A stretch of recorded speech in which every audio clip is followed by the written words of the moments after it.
On this auspicious day of Trump's inauguration and Martin Luther King's birthday, we are at an auspicious moment of history. And are we entering a new golden age? And to my shock and joy, this is a word that Trump has used repeatedly, and I'm optimistic about him. I think a lot of the people he's brought into his cabinet are remarkable and seem to have great ethical standards and a great vision that will unlock great prosperity for the American people and hopefully the world, and peace. Peace and prosperity will be an amazing combination.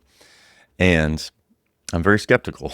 There's a lot of things in his past and a lot of things in people he's worked with in the past that are not ethical, that are not aligned to our good, and that do have some really potentially disastrous undertones to them.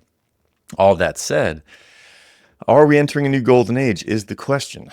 And when we look at what a new golden age really is, to me, it is the ability to unite with the divine. It is the ability to call down higher wisdom and create a shift in our individual consciousness that allows us to experience an entirely new version of reality.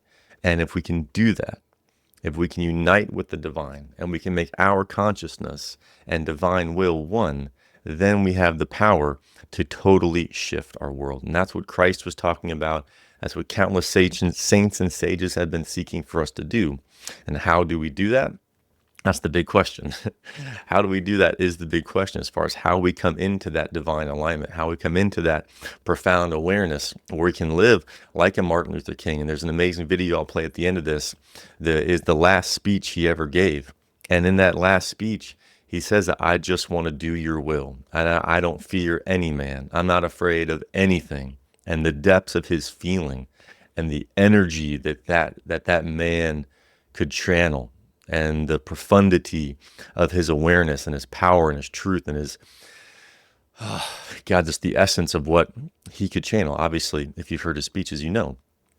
And he's obviously one of the most famous men in the history of the world for very good reasons. And if we can embody that servant leader identity, and if we can step into the fullness and the humility and also the empowerment and the warrior heart and the warrior of love and the warrior of peace and the warrior of truth that we are meant to be, then yes, a new golden age is an inevitability. And that's what we're here to create. And that's what Aurea is obviously here to do. And so I'm optimistically resonating with the timeline that says that yes, Trump is going to usher in a new area of peace and prosperity. And I'm not putting all my eggs in that basket. And I'm faithful and I'm confident and I'm preparing for other scenarios because we just don't know. We just don't know. And with disclosure and the UFO situation becoming more and more wild and prominent and profound by the day, there's just so many different variables. And the one cruciality of all of this is the creation of community. There is one singular path to peace, to prosperity, to purpose, to a calm nervous system, and that is the creation of community. And one of the speakers for our next event, Aurea 3, stay tuned. I just cannot wait to bring this to you and create a moment in time for you to experience what we're creating, because it's so beautiful. It's so incredible. He's a former Green Beret, and he runs an urban survival company. His name is Matt Wise. And Matt Wise has been through unbelievable war zones, is courageous beyond measure, and has done some really incredible, dangerous isn't even the word for it, just unbelievably difficult, dangerous things.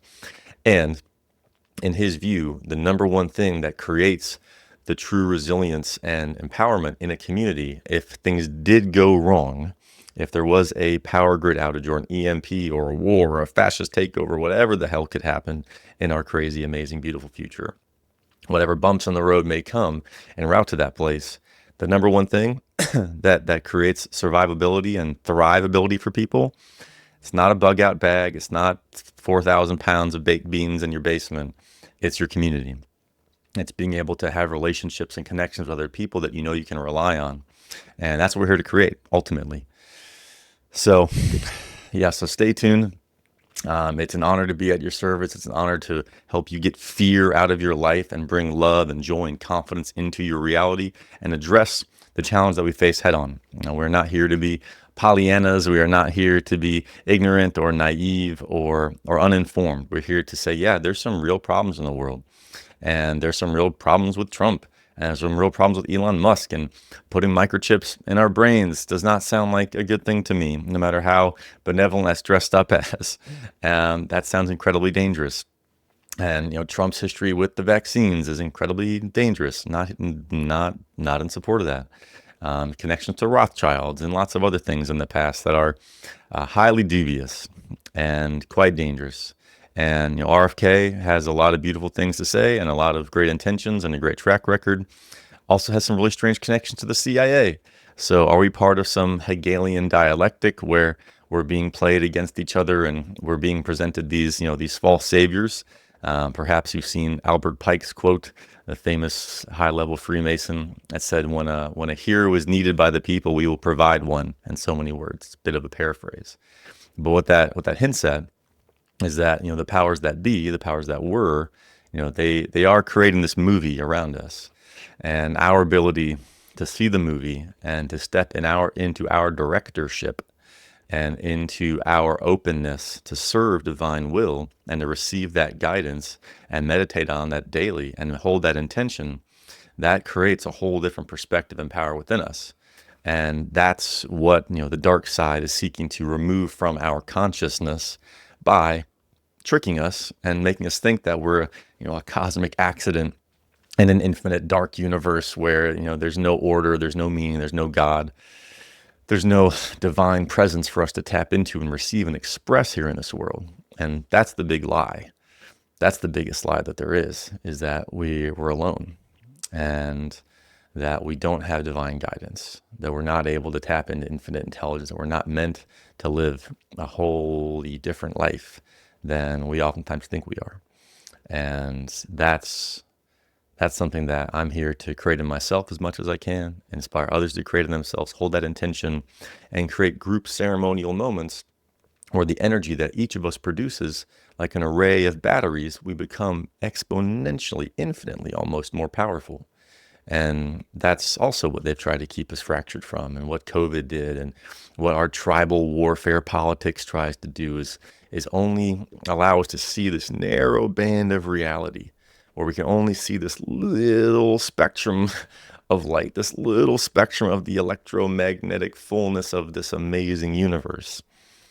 If we can stay in that narrow band, then we can stay controlled, we can stay blinded, and we can stay thinking that I'm team red, I'm team blue, I'm team this, I'm team that.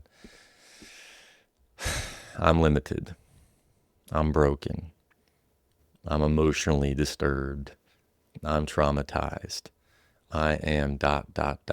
I'm not good enough. I'm not smart enough. I'm not all these terrible things.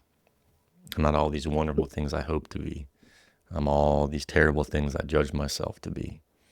And when we can create moments in time that help us break out of that, when we can see and feel and witness others that are in their fullness, that are outside of the matrix of their mind, they're outside of the control grids, they're clearly living in a more beautiful way, then we can go, yes, that, I see you, and I can see myself in you, and I can light up my desire, and I can transmute my shame, and I can find a way to say, yes, that's me.